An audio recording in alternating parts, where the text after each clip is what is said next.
الحمد لله وأشهد أن لا إله إلا الله وحده لا شريك له وأشهد أن محمدا عبده ورسوله صلى الله عليه وعلى أهله وصحبه وسلم تسليما كثيرا أما بعد. طيب, avec le retard on commence directement. Alors aujourd'hui, Bismillah Ta'ala également on va prendre trois chapitres qui sont également courts. Yaqul bab la yurad man sa'ala billah.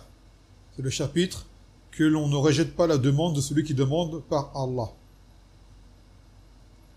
فقال عن ابن عمر رضي الله عنه أو عنهما قال رسول الله صلى الله عليه وسلم من استعاذ بالله فأعيذوه ومن سأل بالله فأعطوه ومن دعاكم فأجيبوه ومن صنع إليكم معروفا فكافئوه فإن لم تجدوا ما تكافئوه فادعوا له حتى تروا أنكم قد كفأتموه. رواه Abu Daoud wa Nasa'i. Il a dit le Nabi sallallahu alayhi wa sallam, celui qui vous demande protection à Allah, alors protégez-le. Celui qui vous demande par Allah, alors donnez-lui. Celui qui vous invite, répondez-lui favorablement.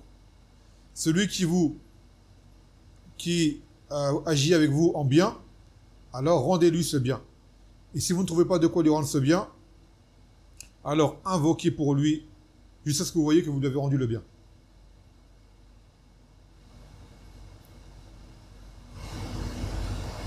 Donc là, lorsqu'il dit Man ista'adha billah fa'idhuhu, l'auteur il dit Idha qala a'udhu billah min sharrik aw shar fulan. Quelqu'un qui vient te voir et qui te dit Je recherche refuge auprès d'Allah contre ton mal et contre le mal de un tel. Alors, tu dois empêcher que le mal ne lui parvienne. Et d'ailleurs, le Nabi sallallahu alayhi wa sallam s'était marié avec une femme. C'est un hadith qui est authentique. Il s'est marié avec une femme, et lorsqu'il a voulu l'approcher pour la toucher, elle a dit « A'udhu billahi mink ». Enfin, il a dit « Laqad ista'athi bi 'azim, falhiqi bi ahlik ». Elle a dit « Je recherche refuge auprès d'Allah contre toi ». Et là, le Nabi sallallahu alayhi wa sallam s'est arrêté tout de suite. Il lui a dit, tu as demandé protection par l'immense. Retourne auprès de ta famille. Et il était dit qu'il a divorcé directement avant même de l'avoir touché, parce qu'elle a demandé refuge auprès d'Allah contre lui. Et le hadith est authentique.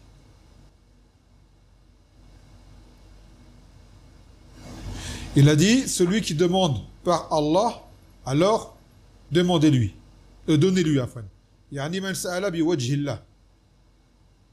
Et là, bien sûr, il s'agit d'une personne qui est connue, ou qui, du moins qui n'est pas connue, pour le mensonge, pour la tromperie et pour la malhonnêteté.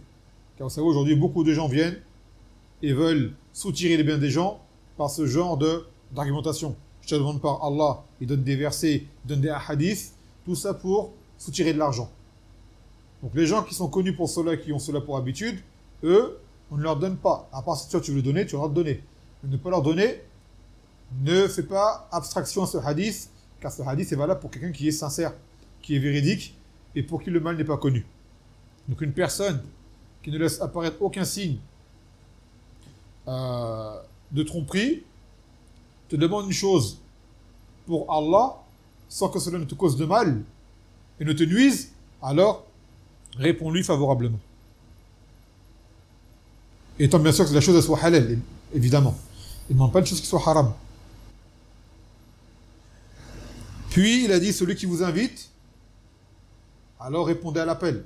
Quelqu'un t'invite pour une walima, pour une aqiqa, pour n'importe quelle occasion, là où il n'y a pas de munkar, là où il n'y a pas de mal, et ni de mal sur toi, et ni qu'il y ait de mashaqqa sur toi, alors réponds-lui favorablement. Par contre, maintenant, si il y a une difficulté pour toi, par exemple, la personne elle habite loin, pour toi, elle est là-bas, c'est difficile. Alors tu t'excuses auprès de lui poliment. Ou c'est une heure où tu n'es pas disponible, ou un jour tu n'es pas disponible. Tu t'excuses auprès de lui poliment. Ou alors c'est une occasion dans laquelle il y aura du haram. Par exemple, un mariage, il y aura de la musique, de la mixité, ou il y aura des choses mauvaises. Là, tu n'y vas pas. Ou alors, si tu y vas, c'est pour conseiller. Et que tu sais que ton conseil sera accepté. Sinon, tu n'y vas pas. Et celui qui a été bienfaisant envers toi, alors rends-lui le bien qu'il t'a fait. Comme a dit le Nabi sallallahu alayhi wa sallam, Man lam yashkur nas, lam yashkur illah. Celui qui n'a pas remercié les gens, n'a pas remercié Allah. Donc il est tout à fait normal que quelqu'un qui t'a été bienfaisant, qui t'a été serviable, qui t'a aidé dans quelque chose, de lui rendre l'appareil quand tu peux. C'est ça, être reconnaissant envers lui. Et si jamais tu vois que tu n'as pas pu lui rendre l'appareil, alors fais le dua pour lui, autant que tu peux, en disant Jazakallahu khayran, barakallahu fik, ahsanallahu ilayk, plein de dua pour lui, jusqu'à ce que tu vois que tu as rendu le bien qu'il t'a fait. Autant que possible. Sans quoi, il faut rester reconnaissant envers le bien des gens. Même les koufars, ils t'ont aidé, ils t'ont soutenu dans quelque chose, rends-leur leur bien qu'ils t'ont fait. Et Cheikh Moukbil, il dit qu'on peut dire un kafir, Jazakallahu khayran. Dans quel sens? Qu'Allah te rétribue en bien, c'est-à-dire qu'il t'accorde l'islam. C'est son avis sur la question. Donc le shahid du hadith, là, c'est lorsque quelqu'un te demande par Allah quelque chose, tu dois accepter. Yaqul al-fawaid wujub daf' ashar amman ista'aza billah, qu'il est obligatoire de repousser le mal qui peut atteindre une personne qui demande protection auprès d'Allah. D'ailleurs dans le Coran, Allah dit wa in ahadun min al-mushrikin istajaraka fa'jiruhu hatta yasma'a kalam Allah thumma ablighu ma'mana. Si jamais un des mushrikin te demande refuge, alors abrite-le afin qu'il puisse entendre la parole d'Allah, puis ensuite aide-le à parvenir à son lieu d'abri. Même un kafir, tu peux l'aider lorsqu'il est dans le besoin, qu'il n'y a pas de mal contre toi, il n'y a pas de nuisance derrière. Et c'est une da'wa. Au moment où tu l'abrites ou tu l'aides, tu fais da'wa. C'est pas du copinage, c'est de la da'wa. ثانيا وجوب إعطاء السائل ما سأله بالله إذا كان السائل محتاجا أو مضطرا لذلك ولم يكن من المسؤول في الإجابة ضرر ولم يكن السؤال في مكروه أو محرم. Qu'il est obligatoire de donner à quelqu'un qui te demande par Allah, si la personne est dans le besoin ou qu'elle est contrainte de faire cela. Tant que bien sûr, cela n'amène pas à une nuisance ou que la question, la demande, ne soit pas une chose détestable ou interdite. ثالثا وجوب إجابة دعوة المسلم إلى عرس أو غيره ما لم يترتب على ذلك ضرر ديني أو دنيوي. Qu'il est obligatoire de répondre à une invitation, à un mariage ou autre, tant que cela n'amène pas à un mal, ou alors un préjudice mondain ou religieux pour la personne. رابعا وجوب المكافأة على المعروف, l'obligation de rendre le bien qui a été donné, qui a été fait. On reste reconnaissant. Parmi les sifat du musulman, qu'il est reconnaissant. Il est plein de gratitude. Munasabat al-hadith lil-bab, la relation du hadith par rapport au chapitre. حيث دل الحديث على وجوب إعطاء من سأل بالله. Ce hadith vient montrer l'obligation de donner à quelqu'un qui demande par Allah. يقول أسألك بالله كذا كذا كذا كذا.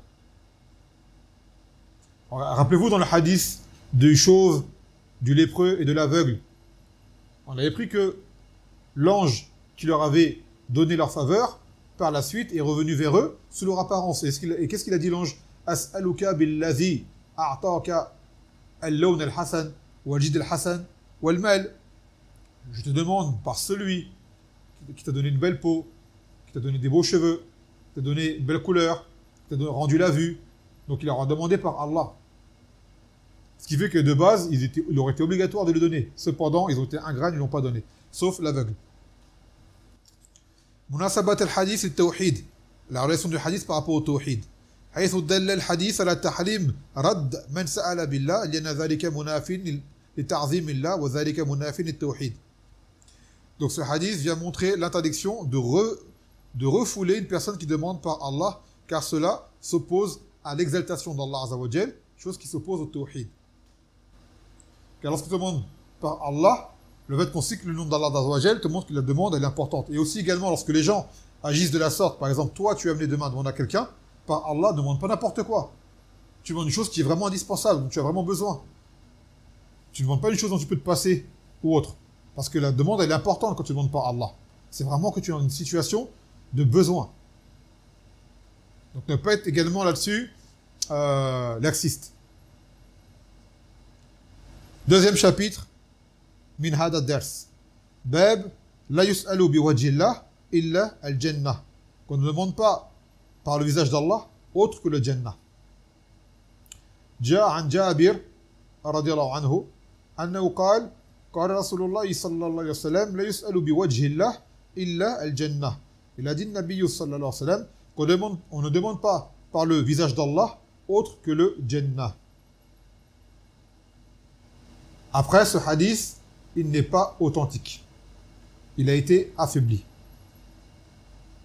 Ce qui n'empêche qu'il est permis de demander à Allah Azza wa Jal, d'accord, le Jannah, hein, et avec le tawassul bin asma'i wa sifatihi. Donc là tu fais le tawassul, tu demandes par le moyen. Et là tu demandes par lequel moyen? Son visage, qui est parmi ses attributs. Kama yaliqu bihi subhanahu wa ta'ala. D'accord? Donc en fait, le hadith en lui-même n'est pas authentique, mais cette action est permise. Par contre, ce hadith dit qu'on ne demande par le visage d'Allah que le Jannah. Et en fait, ce jugement-là, on ne peut pas le prendre en compte parce que le hadith n'est pas authentique. Ça veut dire qu'on peut demander à Allah Azza wa Jal, rien n'interdit de demander autre chose que le Jannah par son visage. Tout besoin important. Rien ne l'interdit. Donc, évidemment, étant donné que ce hadith est faible, alors il n'y a pas lieu de s'attarder dessus pour les jugements en tirer. فنقفز مباشرة إلى الباب الثالث. On prend le troisième bab, celui qui suit. Bab ma jaa fi law. Ce qui est venu au sujet de dire si. Si. Sachez qu'en arabe, si peut se dire de différentes façons. Peut se dire par iza, peut se dire par in, peut se dire par law. Et là, ce qui est voulu par law, ça s'appelle harf imtina' al-imtina'. C'est un harf qui amène à ce que tu remettes en question une situation et non pas une condition. Là, c'est là où il y a le sens de remise en question d'une chose.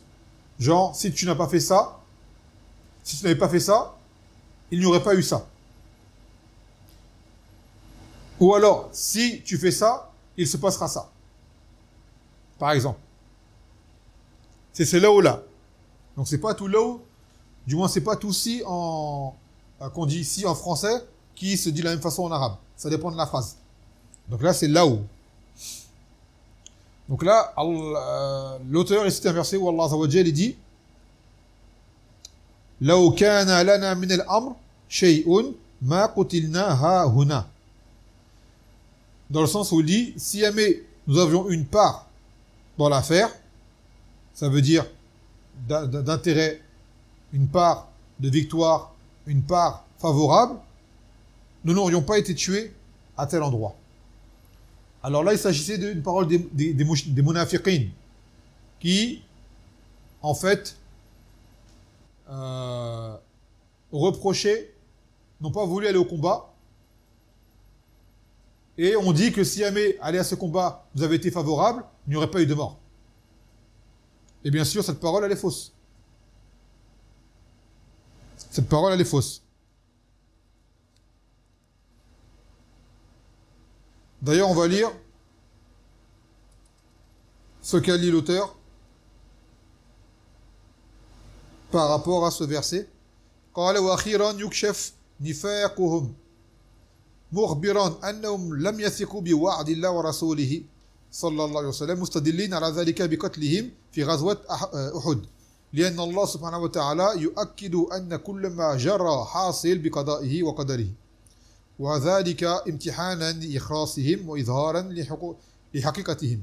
Donc là, à travers ce verset, Allah montre qu'il a fait apparaître l'hypocrisie des hypocrites, ce qu'ils ont enfoui en eux, ce qu'ils ont enfoui en eux, en montrant qu'ils n'avaient pas confiance en la promesse d'Allah, en argumentant du fait que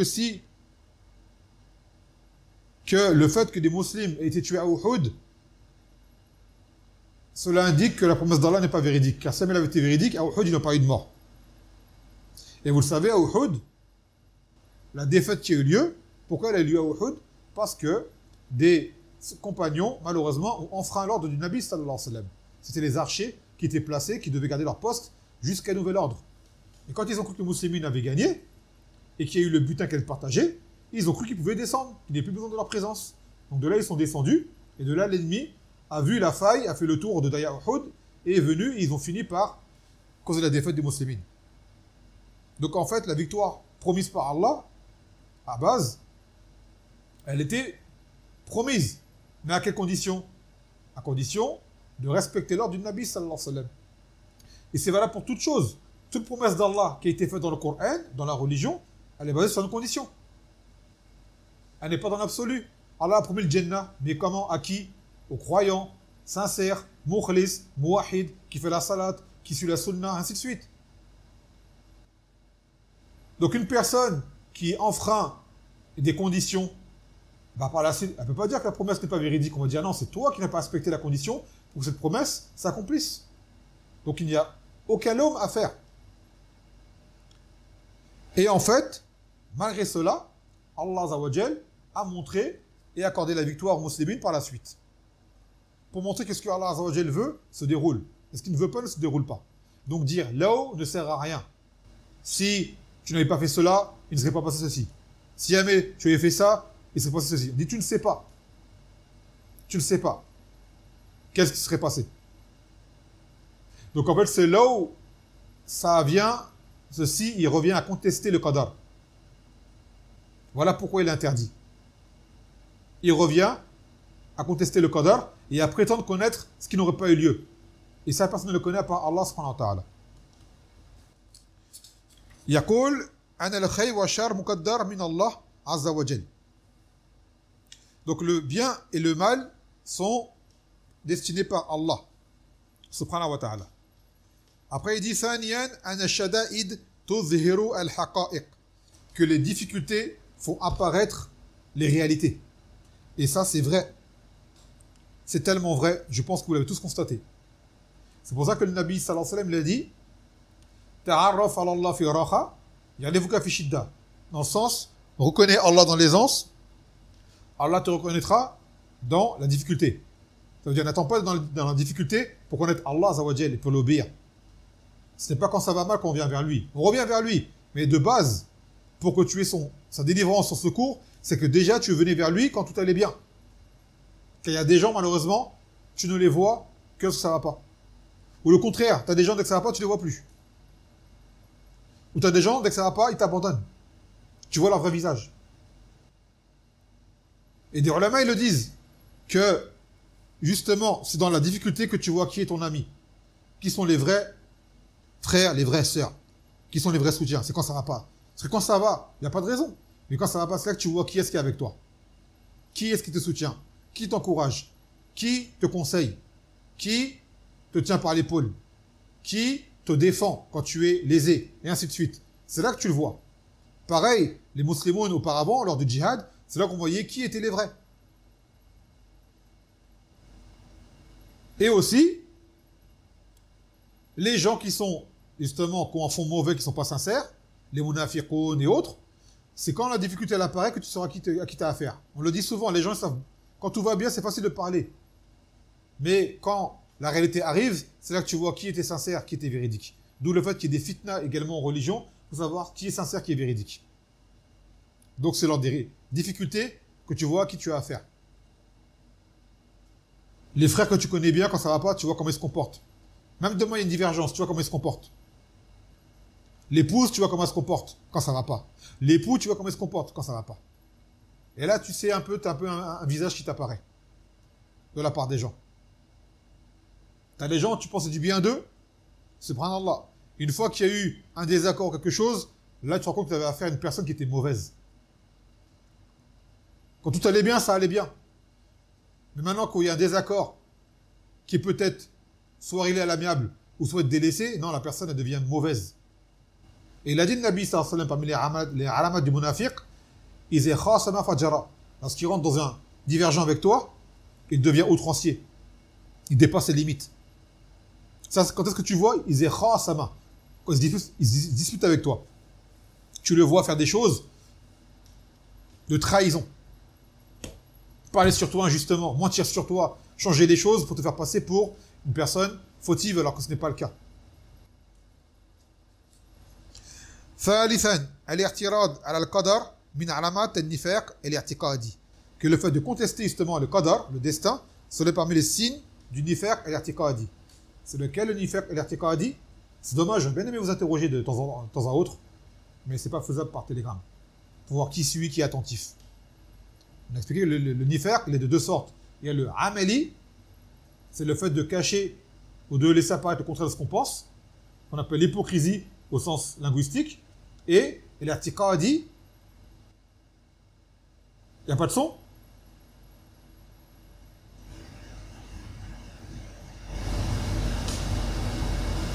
Si, il y a le son.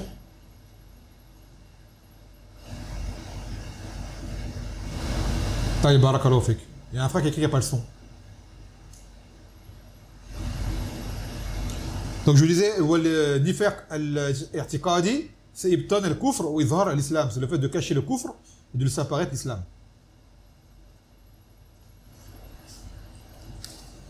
Barakallahu fikum. Le frère qui n'a pas le son, c'est peut-être chez lui qu'il y a un problème. Allah alam. طيب ثم قال رابعا الأسباب لا تمنع الأقدار. Que le fait de faire les causes n'empêche pas le destin. Ça veut dire que tu peux faire des causes, mais que ces causes n'aboutissent pas à ce que tu as voulu. Les causes sont des causes. Comme ça, au moins, demain, il n'y a pas de regret par la suite. Mais quand tu ne fais pas les causes comme il se doit, là, tu es amené au regret. Mais le fait que tu fasses les causes ne te garantisse pas que tu auras ce que tu attends, forcément. Mais tu auras le mérite d'avoir fait les causes. Par exemple, quelqu'un, à l'exemple qu'on donne souvent avec la voiture, il dit, j'ai fait un contrôle technique, j'ai vérifié la pression des pneus, j'ai fait vérifier les freins, j'ai mis la ceinture, et en roulant, ma voiture a fait un accident. Comment ça se fait? C'est pas normal. Comment c'est pas normal? Quand on a un machafal, alors il y a quand que ta voiture doit avoir un problème. Donc les causes en soi, c'est pour te dire, tu as fait les causes, mais Allah il peut condamner autre chose. Rappelez-vous ce hadith où le Nabi sallallahu alayhi wa sallam avait dit que Allah allait accorder la victoire à un homme qui aime Allah et son messager, que son messager et Allah aiment. Il allait donner l'étendard. Et là, tous les sahaba voulaient avoir cet étendard. Tous. Ils ont passé la nuit à attendre. Même Omar, il a dit, je n'ai jamais autant voulu avoir le commandement que ce jour-là. Et pourtant, après qu'ils aient tous passé nuit blanche à attendre qui serait l'homme désigné, le Nabi sallallahu alayhi wa sallam, au matin, il a dit, Eina Ali.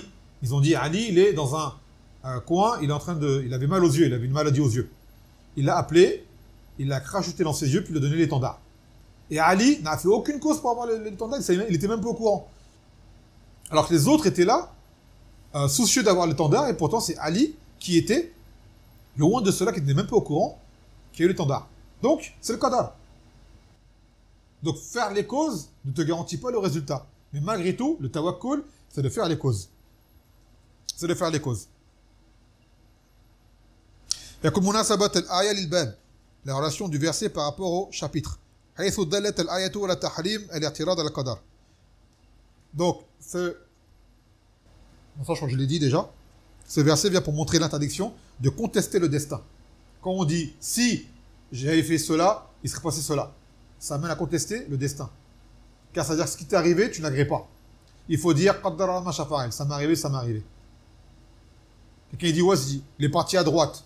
À droite, il a eu un accident. Il dit, j'étais parti à gauche, je n'ai pas eu d'accident. Tu ne sais pas. Peut-être que tu serais parti à gauche, tu aurais eu un accident encore plus grave. Tu ne sais pas. Dis, j'étais à droite, qaddara ma shafa'il, c'est que je devais aller à droite. C'est tout. Et s'il y a eu un manquement de ta part, dans ce que tu as fait, alors toi prends leçon pour l'avenir. Mimbab la yurda al-mu'min min juhlin wahid marratayn. Du fait qu'il a dit le Nabi sallallahu alayhi wa sallam que le croyant ne se fait pas mordre deux fois dans le même terrier. C'est tout. Si tu as fait une erreur, cette erreur tu en as payé un tribut par la suite, c'est une leçon pour toi. Dans la vie tu avances. Tu as su que cette chose-là, il ne faut pas que tu la recommences. Car à la base, comment est-ce qu'on s'expérimente et qu'on avance, qu'on évolue? En prenant leçon des erreurs. Donc, il y a une sagesse que tu fasses cette erreur-là pour que justement, tu connaisses que cette chose-là, il ne faut pas la faire. pour ne pas avoir à récidiver et à la recommencer. Donc en réalité, même ton erreur, il y a une hikmah derrière. Savoir que ça, ce que j'ai fait, ben, j'aurais pas dû le faire, Inch'Allah, je ne le refais pas. ثم يقول مناسبة الآية للتوحيد حيث دلت الآية على وجوب الاستسلام للقضاء والقدر لأن ذلك من كمال التوحيد. Et ce verset vient pour montrer l'obligation de se résigner face au destin, car cela fait partie de la perfection du tawhid. Quand une chose t'arrive, d'accord, tu l'admets. Après, la chose peut être arrivée à cause d'une erreur que tu as commise, pour de vrai. Pour de vrai. Mais cette erreur-là, il y a une hikmah derrière, c'est pour que tu en tires le leçon, pour que tu la recommences et en même temps que tu conseilles les autres de ne pas faire cette erreur-là également. طيب. Deuxième dalil, الذين قالوا لإخوانهم وقعدوا لو أطاعونا ما قتلوا. Ceux qui ont dit à leurs frères et sont restés à l'écart du combat, s'ils nous avaient obéi, ils n'auraient pas été tués. S'ils nous avaient obéi, c'est-à-dire en ne partant pas combattre, ils n'auraient pas été tués. Donc là, c'est encore une situation avec les munafiqin, qui ont dit aux musulmans et sadiqin, ils ont appelé ikhwanana. Pourquoi? Nos frères, c'est par l'islam apparent. Mais le munafiq n'est pas le frère du musulman, car le munafiq c'est un kafir. Et il parle de ceux qui n'ont pas participé à la bataille de Uhud. Dans le sens, si ces musulmans qui ont été tués à Uhud nous avaient écoutés en ne partant pas, ils n'auraient pas été tués à Uhud. Et bien sûr, on expliquait que la cause de la mort à Uhud qui a eu lieu, c'est quoi? C'était à cause de la transgression qui a eu lieu. Et non pas du fait d'être parti là-bas. Car partir là-bas était un wajib pour eux, d'aller combattre. Donc ils devaient y aller. Alors que le munafiq, lui, comme c'est quelqu'un qui trahit l'islam, qui abandonne l'islam, il ne veut pas y aller. Il a peur de la mort. Et il trouve des excuses pour ne pas partir. Inna buyutuna ghawra. Nos maisons, nos maisons sont exposées, comme ils disent. Wama biya bi ghawra. Juste, ils veulent fuir le combat. Et ainsi de suite. Et les musulmans sont partis à Uhud pour remplir leur wajib. Mais malheureusement, certains d'entre eux, comme on l'a dit tout à l'heure, ont fait un ijtihad sur une mas'ala, ils ont eu tort, et ça mène une transgression qui a coûté la défaite aux musulmans. Voilà le musta'an. Et c'était ça justement l'erreur à prendre en compte à l'avenir, de ne pas désobéir au Nabi sallallahu alayhi wa sallam. Ils ont pris une leçon par cette défaite. C'est-à-dire cette défaite a été une défaite, mais en réalité elle a été une victoire pour montrer l'importance de l'obéissance avouée au Nabi sallallahu alayhi wa sallam, pour eux comme pour nous. Ce qui est arrivé, c'était une hikmah pour que nous-mêmes à l'avenir on sache. Parce que si on veut une victoire, en toute situation, il faut craindre Allah azza wa jal. Et il faut obéir.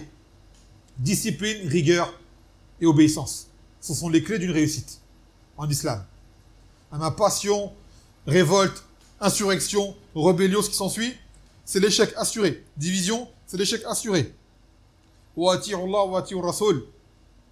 Wa ati'u Allah wa Rasulahu wa la tanazzahu fatafshalu wa tadhhaba rihukum. Wasbiru inna Allah ma'a sabirin. Et obéissez à Allah et à son messager et ne vous disputez pas, ne divergez pas, car vous allez perdre votre force. Et patientez et Allah est avec les patients. Donc obéir à Allah et à son messager et ne pas se diviser. يقول الفوائد مشروعية الجهاد في سبيل الله. Ce qui montre que le djihad est une chose qui est légiférée. Et évidemment, il a dit le Nabi sallallahu alayhi wa sallam, كذلك ذروة سنام الأمر, c'est-à-dire le sommet de l'islam, c'est le djihad. Et le djihad légiféré avec ses conditions. ثانيا خطر المنافقين على المسلمين. Le danger des hypocrites sur les musulmans. On a déjà expliqué que c'est un ennemi de l'intérieur. C'est le traître, par excellence. Il n'y a pas pire sur les musulmans que les munafiqun, qui parlent au nom de l'islam et qui nous trahissent.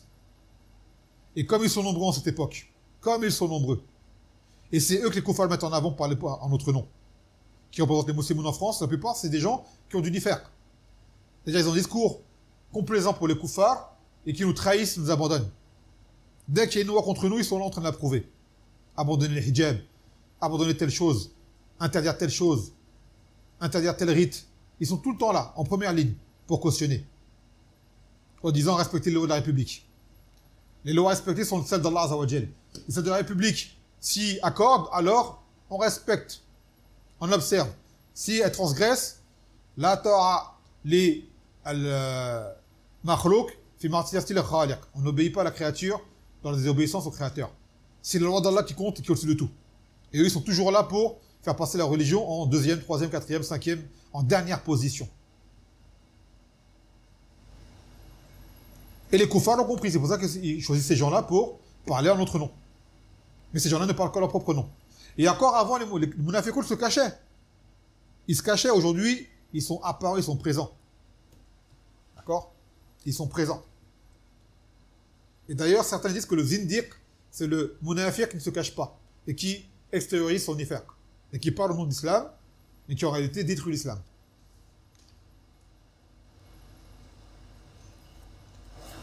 يقول ثالثا الحذر لا ينجي من القدر, que le fait de prendre des précautions ne va pas te faire échapper au qadar. Quoi que tu fasses, fais les causes comme je disais tout à l'heure, mais ne crois pas que tu échapperas au qadar. Ce qui doit arriver arrivera, quoi que tu aies fait, quoi que tu aies fait. Munasabat al-aya al-bab, la relation du verset par rapport au chapitre. حيث دلت الآية على تحريم الاعتراض على القدر. Donc ce verset également vient pour montrer l'interdiction de contester le qadar, le destin. مناسبة الآية للتوحيد, la relation du verset par rapport au tawhid. حيث دلت الآية على وجوب الاستسلام للقضاء والقدر لأن ذلك من كمال التوحيد. Comme on l'a dit tout à l'heure, ce verset montre l'obligation de se résigner face au destin, car cela, justement, cette attitude fait partie du tawhid parfait. Troisième dalil, وفي الصحيح عن أبي هريرة رضي الله عنه أن رسول الله صلى الله عليه وسلم قال احرص على ما ينفعك واستعن بالله ولا تعجز وإن أصابك شيء فلا تقول لو أنني فعلت كذا لكان كذا وكذا ولكن قل قدر الله وما شاء فعل فإن لو تفتح عمل الشيطان. Selon Abu Huraira, le Nabi sallallahu alayhi wa sallam, il a dit: soucie-toi, accroche-toi à ce qui te profite, concentre-toi sur ce qui te profite, préoccupe-toi de ce qui te profite, et recherche de l'aide auprès d'Allah. Et ne baisse pas les bras, n'abandonne pas, va de l'avant. Et si une chose t'atteint, ne dis pas: si j'avais fait telle et telle chose, il serait passé telle et telle chose. Cependant, tu dis: qaddara ma shafa'al. Tu dois dire ce que Allah a voulu a lieu. Car le fait de dire si, cela ouvre des portes à Shaitan. Dire si, cela ouvre des portes à Shaitan. Donc ce hadith-là vient pour résumer ou pour condenser ce qu'on a dit auparavant. Dans le sens que tu fais les causes, dans ce qui t'est profitable, tant religieusement que mondainement. Et en cela, tasta'in billah. Dans tout ce que tu entreprends, tu recherches de l'aide auprès d'Allah. Iyyaka na'budu wa iyyaka nasta'in. Et comme il a dit le Nabi sallallahu alayhi wa sallam, ista'anta fasta'in billah. Donc en premier lieu, tu recherches de l'aide auprès d'Allah dans ce que tu vas faire. Quoi que tu fasses. Même les choses qui sont faciles. Tasta'in billah. Et tu vas de l'avant. Tu avances. Et si une chose t'atteint, ne dis pas: si j'avais fait telle et telle chose, il serait passé telle et telle chose. Pourquoi? Car le Nabi sallallahu alayhi wa sallam il a dit à Ibn Abbas: wa'alam anna ma asabaka lam yakun yukhti'aka wa anna ma akhta'aka lam yakun yusibaka. Que ce qui devait t'atteindre ne devait pas t'échapper, ce qui t'a échappé ne devait pas t'atteindre. Ça devait t'arriver. Mais toi, tu dois agir quand même en conséquence. Et tu ne sais pas ce qui va t'arriver.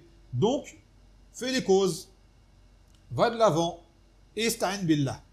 Tasta'in billah, et il se passera ce qui se passera. Tant que bien sûr, tu n'as pas une chose devant toi qui est de base, qu'il ne faut pas faire. Voilà, talqu bi ahdikum li tahluka. Ne vous jetez pas avec vos propres mains à votre perte, bien évidemment. Mais tu fais des choses qui de base te sont profitables. Comme il dit, ihris ala ma yanfa'uk. Tu vas faire une chose qui t'est profitable, et non pas nuisible, et ni préjudiciable.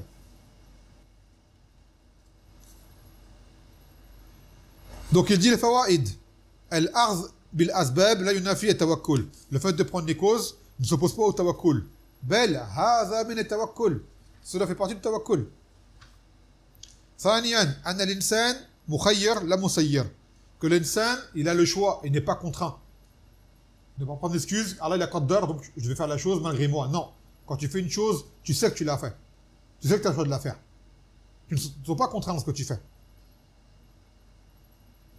On donne l'exemple souvent entre quelqu'un qui saute et quelqu'un qui tombe. Quand tu sautes, tu sais que tu as sauté, tu as choisi de sauter. Et quand tu tombes, malgré toi, tu ne contrôles pas la chute. Et bien toi, tu es pareil dans le choix, dans tes choses, dans ta vie. Tu fais des choix, tu sens que tu as choisi. On ne t'a pas contraint à aller à droite, ni aller à gauche, ni aller de l'avant, ni aller derrière. L'islam, personne ne t'a contraint d'y rentrer dedans quand tu t'es soumis, quand tu as fait tauba, quand tu vas à la salat. Tu te sens contraint?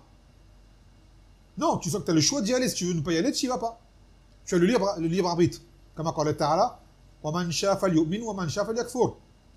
Celui qui veut croire, qui croit. Celui qui ne veut pas croire, qui ne croit pas. Cependant, celui qui agit, qu'il assume son choix. D'accord? Qu'il assume son choix. Donc le qadar n'est pas une excuse pour délaisser les choses ou faire ce qu'on a envie de faire pour dire Allah il a voulu que je fasse ça, donc je le fais. ثالثا العجز ينافي الاستعانة بالله, que l'abandon, l'incapacité, cela s'oppose à la recherche d'aide auprès d'Allah. رابعا تحريم الاستعانة بغير الله فيما لا يقدر عليه إلا الله, qu'il est interdit de rechercher de l'aide auprès de autre que Allah parce que seul Allah peut accorder. Ça rentre dans le shirk. خامسا الإسلام يحث على العمل والإنتاج, que l'islam incite à agir et à avoir des résultats fructueux. Bien que le résultat ne t'accompagne pas en réalité. Toi, ce qui t'accompagne, c'est les causes. Mais tu fais les causes pour avoir un bon résultat. سادسا تحريم الاعتراض على القضاء والقدر لله تعالى, l'interdiction de contester le qadar, le décret d'Allah. سابعا أن الخير والشر مقدر من الله تعالى, que le bien et le mal, les deux sont prédestinés par Allah. ثامنا إثبات المشيئة لله على وجه يليق بجلاله, qu'on affirme l'attribut de la volonté à Allah comme cela lui fiait. تاسعا إثبات الفعل لله تعالى, qu'on a également, on affirme l'attribut de l'action à Allah. Allah, il fait des choses. Allah, il a des actes. عاشرا الإيمان بالقدر دواء القلوب واستقرار النفوس, et que la foi en le destin, c'est une guérison pour les cœurs et une chose qui raffermit l'âme et donne du courage et permet d'aller de l'avant. Quand tu crois au qadar, tu sais que quoi que tu fasses, tu arriveras ce que tu arriveras, donc autant faire ce que tu as à faire, sans avoir peur de ça ou de ça ou de ça. Aller de l'avant. Munasabat al-hadith al-bab, la relation du hadith par rapport au chapitre. حيث الدال الحديث على التحريم الاعتراض على القدر. Comme tout à l'heure que ce hadith montre l'interdiction de contester le destin. Munasabat al-hadith al-tawhid, pareil que le hadith montre l'obligation de se résigner face au qadar, car cela fait partie de la perfection du tawhid.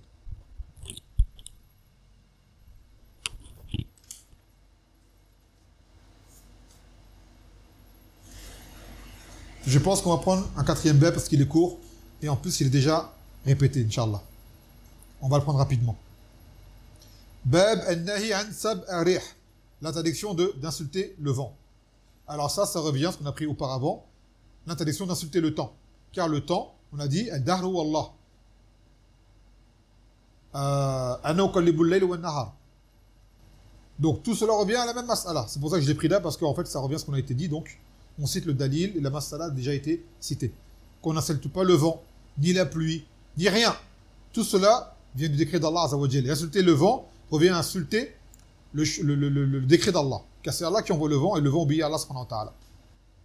An Ubay ibn Ka'b radiyallahu anhu, anna Rasulullah sallallahu alayhi wa sallam qala la tasubbu rih fa idha ra'aytum ma takrahun faqulu Allahumma inna nas'aluka min khayri hadhihi rih wa khayri ma fiha wa khayri ma umirat bihi wa na'udhu bika min sharr hadhihi rih wa sharr ma fiha wa sharr ma umirat bihi. صححه الألباني عفوا الترمذي.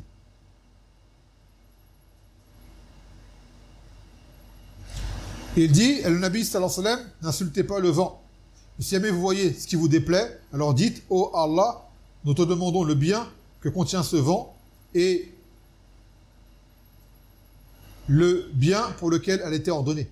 Enfin, je dis elle parce qu'à la base, rih en arabe, c'est féminin. C'est comme le shams, c'est comme le soleil, c'est féminin. En français, c'est masculin, c'est vrai. Des fois, je me trompe. Et nous cherchons protection auprès de toi contre le mal de ce vent, le mal qu'il contient et le mal pour lequel il a été ordonné. Car le vent, Allah Azza wa Jal peut l'envoyer comme châtiment contre des peuples transgresseurs. Et il peut l'envoyer comme rahma. Et ainsi de suite. C'est Allah Azza wa Jal qui a le sir, le secret de son décret. Donc quand il y a un grand vent qui cause des dégâts ou autre, il ne faut pas l'insulter, mais faire un dua, comme nous l'a enseigné le Nabi sallallahu alayhi wa sallam. Car le rih, ce n'est qu'une créature, comme les créatures d'Allah Azza wa Jal qui lui obéissent, qui ont été envoyées par Allah. Le rih n'a aucune volonté, il n'agit pas de lui-même. Mais il agit sur l'ordre d'Allah subhanahu wa ta'ala. Al-Fawaid Tahrim Sab Arih, l'interdiction d'insulter le vent. ثانيا استحباب استعمال الدعاء المذكور في هذا الحديث إذا رأى من الريح ما يكرهه. Et qu'il est recommandé de faire ce dua lorsqu'on voit du vent, ce qui nous déplaît. ثالثا مشروعية الدعاء وإثبات نفعه, ce qui montre que le dua est une chose légiférée et profitable. مناسبة الحديث الباب, la relation du hadith par rapport au chapitre. حيث دل الحديث على تحريم سب الريح, que ce hadith vient pour montrer l'interdiction d'insulter le vent.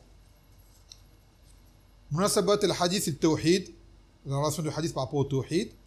حيث نهى الحديث عن سب الريح لأن سبها سب لمدبرها وذلك ينافي التوحيد. Car le fait d'insulter le vent revient à insulter celui qui l'a envoyé, qui le contrôle. Donc c'est qui? C'est Allah Azza wa Jal. Et cela s'oppose au tawhid. Naam. Donc voilà. J'espère qu'il nous reste que très peu de durus, 4 peut-être, ou Allah alam. وبهذا سنقول قد كملنا هذا الكتاب المبارك بإذن الله تعالى. بقي قليل فاصبروا. نكتفي بهذا القدر. وسبحانك وبحمدك لا إله إلا أنت أستغفرك وأتوب إليك والسلام عليكم ورحمة الله وبركاته.